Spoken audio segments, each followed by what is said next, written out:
Force per unit area, physics में भी हम पढ़ चुके हैं। Pressure is equal to force per unit area. एक यूनिट एरिया पर जो फोर्स पड़ रहा है इसको हम कहते हैं प्रेशर। मान लो ये एक यूनिट एरिया है, इस पर मैं अपने हाथ के साथ फोर्स अप्लाई कर रहा हूं, कुव्वत अप्लाई कर रहा हूं, तो इस यूनिट एरिया पर जितना कुव्वत अप्लाई हो रहा है उसको हम कहेंगे प्रेशर। यहां पर प्रेशर हम पढ़ रहे हैं गैसेस की इस्तिलाह में। तो ये हम समझ चुके हैं कि गैसेस का अपना एक प्रेशर होता है। तो गैसेस का ये प्रेशर क्यों होता है? क्योंकि गैसेस फ्री मोशन की वजह से, उनकी मॉलिक्यूल्स की फ्री मोशन की वजह से वो एक सरफेस पर कांस्टेंट फोर्स अप्लाई कर सकता है, एक यूनिट एरिया पर कांस्टेंट फोर्स अप्लाई कर सकता है, इसलिए उसका अपना एक प्रेशर होता है। फॉर एग्जांपल, अगर गाड़ी में आप सफर कर रहे हो तो जिस तरह बच्चे गाड़ी में सफर करते हैं ना और गाड़ी के शीशे से बाहर हाथ निकालते हैं, तो मान लो आप भी बच्चे हो, बच्चे बन गए, ठीक, गाड़ी में जा रहे हो और अपने हाथ को गाड़ी के खिड़की से बाहर निकाला। अब गाड़ी तेजी से जा रही है तो आपके हाथ को आप महसूस करोगे कि इस पर एक फोर्स अप्लाई हो रहा है पीछे की तरफ। जिस डायरेक्शन में गाड़ी जा रही है उसके अपोजिट डायरेक्शन में आपके हाथ पर एक फोर्स अप्लाई हो रहा है। ये फोर्स अब कौन अप्लाई कर रहा है? आपकी हाथ की ये यूनिट एरिया जो है, ये एरिया जो है, इस एरिया पर जो फोर्स अप्लाई हो रहा है वो फोर्स गैस अप्लाई कर रहा है। तो गैस का ये हवा जो है, ये भी गैस है, इस गैस का इस एरिया पर जो फोर्स अप्लाई हो रहा है यही इस गैस का प्रेशर है। वो आप ऐसे भी कर सकते हो कि एक कागज के टुकड़े को उठाओ, ठीक है, एक पेज अपने कॉपी से पाड़ दो, दूसरी कॉपी खरीद लोगे अगर खराब हो गई, कंजूस मत बनो, ठीक है, एक्सपेरिमेंट कर लो। एक पेज को आपने अपने कॉपी से पाड़ लिया और हवा के गुब्बारे के अंदर हवा भर लो, ठीक। अब उसके मुंह को टाइटली होल्ड करो, पकड़ो, उसके ऊपर एक दोस्त को कहो कि उस पेज को इस तरह से पकड़े। जब वो उसके ऊपर पेज पकड़ेगा उसको कहो कि जो ही वो पेज छोड़ दे आप यहां पर गुब्बारे का मुंह खोल दोगे, गुब्बारे को पकड़ लोगे लेकिन गुब्बारे के मुंह को खोल दोगे ताकि यहां से हवा निकले। अब जो हवा निकल रही है वो इस पेज को ऊपर की तरफ ले जाएगी या नहीं? कॉमन सेंस, कॉमन ऑब्जर्वेशन से भी आप बता सकते हो अगर एक्सपेरिमेंट ना भी करो, ठीक है।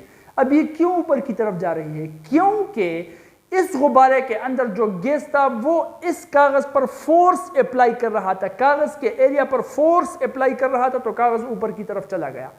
तो हम कह सकते हैं कि ये गैस की प्रेशर की वजह से कागज ऊपर चला गया। प्रेशर क्या हो गया? इस एरिया पर फोर्स जो अप्लाई हो रहा है वही प्रेशर हो गया जो कि गैस कर रहा था। तो हर एक गैस का अपना एक प्रेशर होता है। प्रेशर क्या होता है? एक यूनिट एरिया पर जो फोर्स अप्लाई हो रहा है उसको हम यूनिट प्रेशर कहते हैं। यहां तक बात समझ में आ गई? इसको हम प्रेशर कहते हैं। अब गैसेस के इस्तिलाह में हम इसके मुख्तलिफ यूनिट्स पढ़ते हैं। एक यूनिट को हम कहते हैं mmHg, दूसरे को हम कहते हैं टोर। ये आपको सुनने को मिलेंगे ये यूनिट्स, टोर। नंबर 3 को हम कहते हैं ATM, नंबर 4 को हम कहते हैं पास्कल, और दूसरा कौन सा है? न्यूटन पर मीटर स्क्वायर, न्यूटन पर मीटर स्क्वायर। अब इतने अलग अलग यूनिट्स क्यों हैं? इन यूनिट्स का मतलब क्या है? ये यूनिट्स कहां से आए, कौन से बलाए हैं, इनको समझ लेते हैं आप गौर के साथ, ठीक। सबसे पहले mmHg यूनिट कहां से आया? ये एक आला था जिसको हम बैरोमीटर कहते हैं। बैरोमीटर कुछ यूं होता था कि इसमें मरकरी होती है ना, ये लिक्विड मेटल जो होता है, जो कि थर्मामीटर के अंदर भी होता है, इसको हाफ मरकरी से भर दिया जाता है। फिर इसके अंदर एक ट्यूब को, टेस्ट ट्यूब को उल्टा कर दिया जाता है और उस टेस्ट ट्यूब में भी ये मरकरी भर दी जाती है, ठीक है। इस तरह से कि इसके ऊपर जो है वहां पर सिर्फ वैक्यूम रह जाए, वहां पर कोई भी हवा, कोई भी गैस नहीं हो, वैक्यूम हो। ये किस तरह से अब होता है? टेस्ट ट्यूब को हम फुली भर देते हैं मरकरी के साथ, उसके ऊपर अपना अंगूठा रख देते हैं, जो टब हमने लिया है जिसमें ऑलरेडी मरकरी भरी हुई पड़ी है, उसमें उल्टा करके डब्बों के अपनी उंगली निकाल लेते हैं। तो अब इस मरकरी के अपने मास की वजह से, फोर्स ऑफ ग्रेविटी की वजह से ये नीचे की तरफ चलना शुरू कर देती है। तो इसके ऊपर जो अब रह जाता है वहां पर हवा नहीं, वहां पर वैक्यूम होगा। ठीक है, अब ये किसी हद तक जाएगी, किसी हद तक जाकर अब ये रुकेगी। क्यों रुकेगी? क्योंकि यहां पर है वैक्यूम, यहां पर है हवा, एयर, और ये एयर यहां पर प्रेशर अप्लाई करेगी। तो जब इसका ये मास, इस मास को जो फोर्स ऑफ ग्रेविटी अट्रैक्ट कर रही है, इसका वेट जो है, इसका वेट जब इस प्रेशर के बराबर हो जाए तो ये मरकरी का कॉलम जो है ये यहीं पर रुक जाएगा। बात समझ में आ रही है? अच्छा, अब इसके साथ यहां पर हम एक स्केल लगा लेते हैं। उस स्केल को हम ग्रेजुएट कर लेते हैं मिलीमीटर्स में, मतलब इसके सामने यहां पर हम मिलीमीटर्स में पॉइंट्स कर लेते हैं। 1 मिलीमीटर, यहां से 1 मिलीमीटर, 2 मिलीमीटर, 3 मिलीमीटर, 4, 500, 8, 10, 100, 200, 300, 400, इस तरह से मिलीमीटर्स में पॉइंट्स ड्रा कर लेते हैं इस टेस्ट ट्यूब पर। ठीक है, अब ये हम क्यों करते हैं? ये हम इसलिए करते हैं कि यहाँ पर जो एयर, ये जो हवा, जो गैस होगा, वो जितना प्रेशर इस पर अप्लाई करेगा उतना ही ये मरकरी का कॉलम ऊपर जाएगा।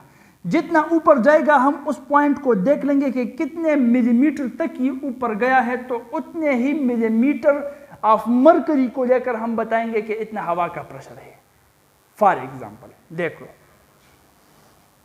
जब हम सी लेवल पर, समंदर के लेवल पर इस बैरोमीटर को ले जाए, तो समंदर के लेवल पर जो हवा होती है, समंदर के लेवल को हम स्टैंडर्ड लेवल मानते हैं, जमीन का स्टैंडर्ड लेवल। ठीक है, समंदर के लेवल पर जो हवा होती है वो इतना प्रेशर यहां पर डाल देती है इस मरकरी पर कि इस वैक्यूम में ऊपर जाते जाते ये मरकरी जो है ये आकर 760 मिलीमीटर पर कड़ी हो जाती है, 760 मिलीमीटर पर।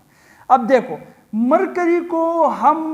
मरकरी एलिमेंट है, इसका अपना नाम है हाइड्रागेरम। ये तो मैं भूल गया, यहां पर लिख लेता हूं। ठीक है, हाइड्रागेरम ये मरकरी का नाम है ग्रीक वर्ड में, और इसका सिंबल जो पीरियोडिक टेबल में अब भी यूज होता है वो है Hg। ठीक है, Hg मरकरी को कहते हैं। तो अब मरकरी का कॉलम कितने मिलीमीटर ऊपर चला गया, उसको हम कहते हैं मिलीमीटर ऑफ Hg, और उसी से बनता है mmHg, मिलीमीटर ऑफ Hg। ठीक, तो अब ये जो सी लेवल पर मरकरी का कॉलम होता है वो 760 मिलीमीटर तक ऊपर चला जाता है। इसलिए हम कहते हैं कि सी लेवल पर जो प्रेशर है वो प्रेशर है 760 mmHg, 760 millimetre of mercury, 760 mmHg। तो इस तरह से इस यूनिट का इजाद हुआ है, mmHg जिसको हम कहते हैं मिलीमीटर ऑफ मरकरी। कितने मिलीमीटर इस कॉलम के अंदर मरकरी ऊपर की तरफ जा सकती है, इसको हम मिलीमीटर ऑफ Hg कहते हैं। बात समझ में आ रही है कि नहीं? ठीक है, अच्छा,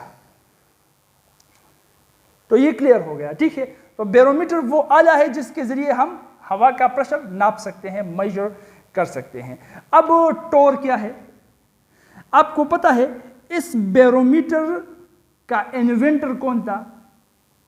किसने इस बैरोमीटर को इजाद किया? तो उसका नाम था एवेंजेलिस्टा टॉर्सिली। स्पेलिंग अगर गलत हो तो एडजस्ट कर लेना। ठीक है, इनके नाम भी ऐसे है कि स्पेलिंग लिखना भी मुश्किल हो जाता है। एवेंजेलिस्टा टॉर्सिली इसका नाम था। उस साइंटिस्ट का नाम एवेंजेलिस्टा टॉर्सिली था जिसने बैरोमीटर को इजाद कर लिया। ठीक, अब बैरोमीटर को इजाद उसने कर लिया, इसलिए इस mmHg को स्पेशल नेम हमने टोर दे दिया। बात समझ में आ गई? इसका मतलब एक mmHg को हम एक टोर भी कह सकते हैं। इसका मतलब सी लेवल पर 760 mmHg प्रेशर भी हम कह सकते हैं, और हम ये भी कह सकते हैं कि सी लेवल पर प्रेशर जो है वो 760 टोर है।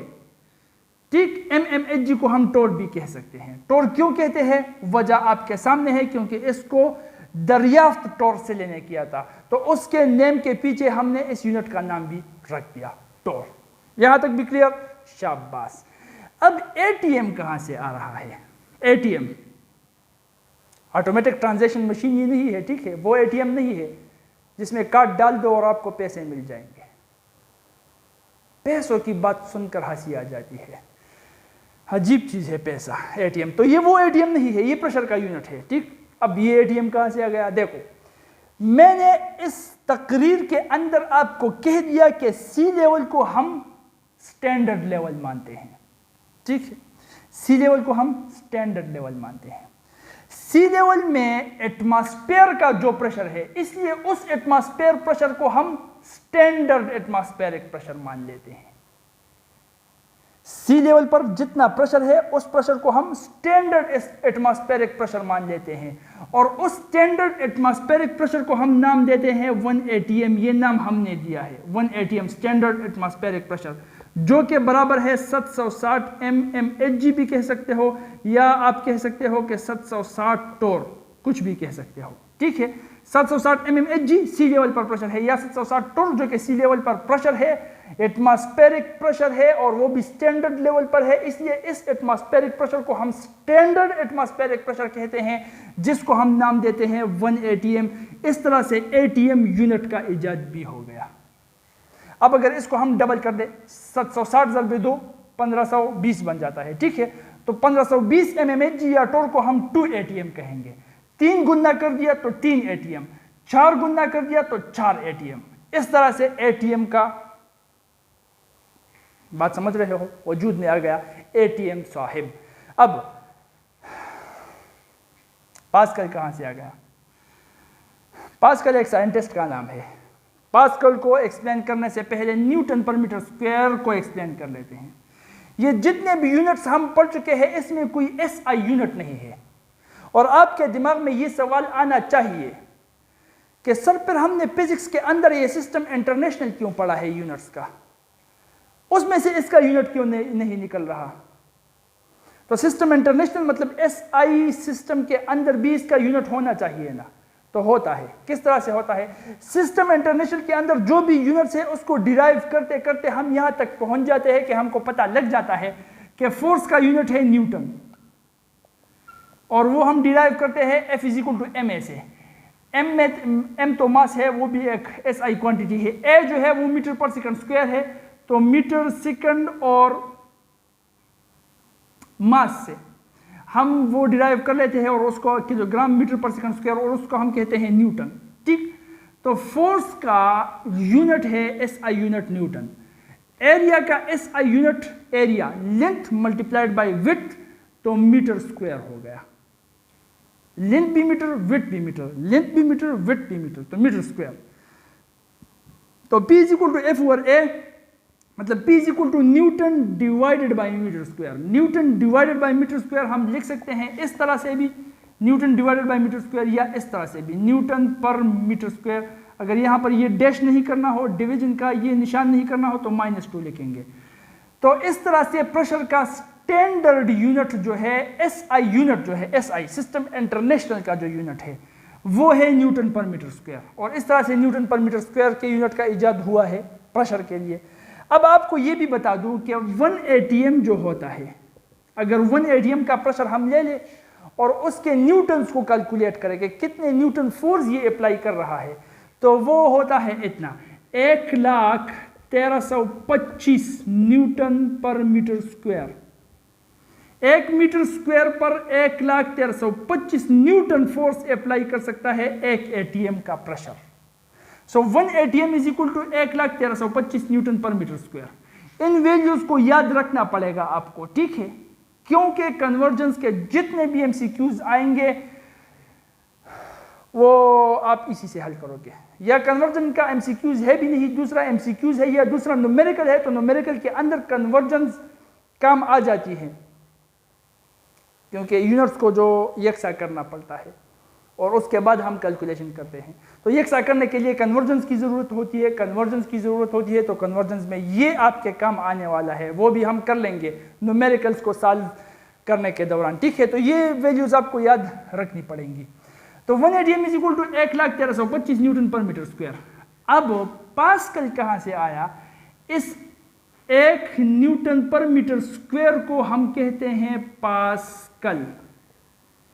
पास्कल पास्कल मतलब 1 न्यूटन पर मीटर स्क्वायर जो है इसको हम 1 पास्कल कहते हैं। नाम दिया 1 न्यूटन पर मीटर स्क्वायर को हमने 1 पास्कल का नाम दिया। पास्कल का नाम क्यों दिया? क्योंकि पास्कल हुई वही साइंटिस्ट था जिसने सबसे ज्यादा प्रेशर के ऊपर काम किया था।